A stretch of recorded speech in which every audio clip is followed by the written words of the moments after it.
I'm not happy with what Putin's doing. He's killing a lot of people.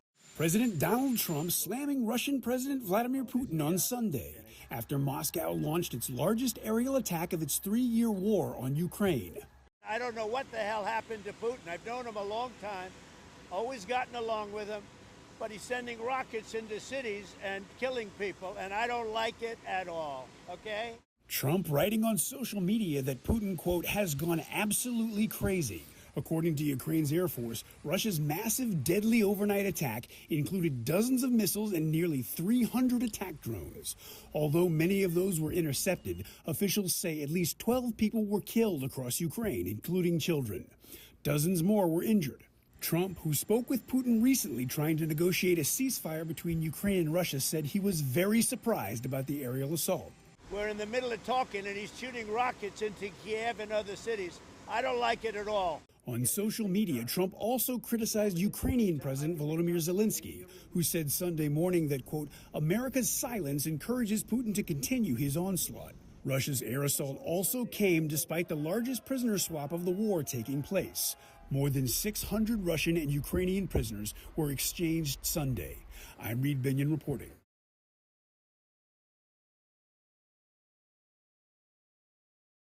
Slava Ukraini! Героям слава! A first taste of freedom. Reunion by phone. I'm alive, I'm healthy, he says. Ukrainian soldiers back on home soil, joyous in survival. Celebrating release. Emotions overflowing as Russia and Ukraine begin their biggest prisoner exchange since Russia began its illegal, unprovoked, full-scale invasion of Ukraine 39 months ago. 270 troops and 120 civilians of each side released Friday. Some of the 1,000 from each side expected over the coming days. I'm just so happy to go home and see my family, this Russian soldier says. In any conflict, what you are seeing here might build trust, lead to the end of conflict, but not here, not yet at least.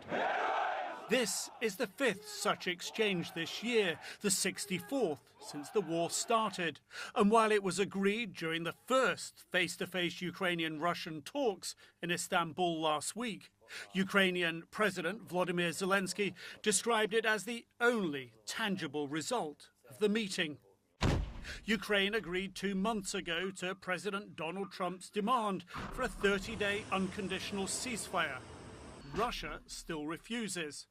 The low-level talks in Turkey last week, the prisoner exchange this weekend, the latest examples, Ukraine says, of Russian President Vladimir Putin's intransigence in the face of Trump's optimism that he is on track to brokering peace.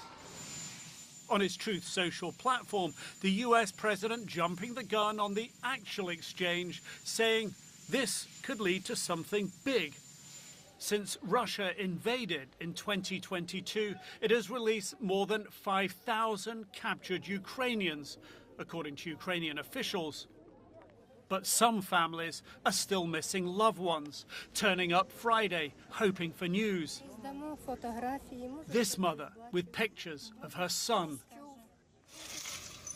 Many Ukrainians fear the swaps, like the one this weekend, are part of the cycle of war, not a harbinger it's about to end.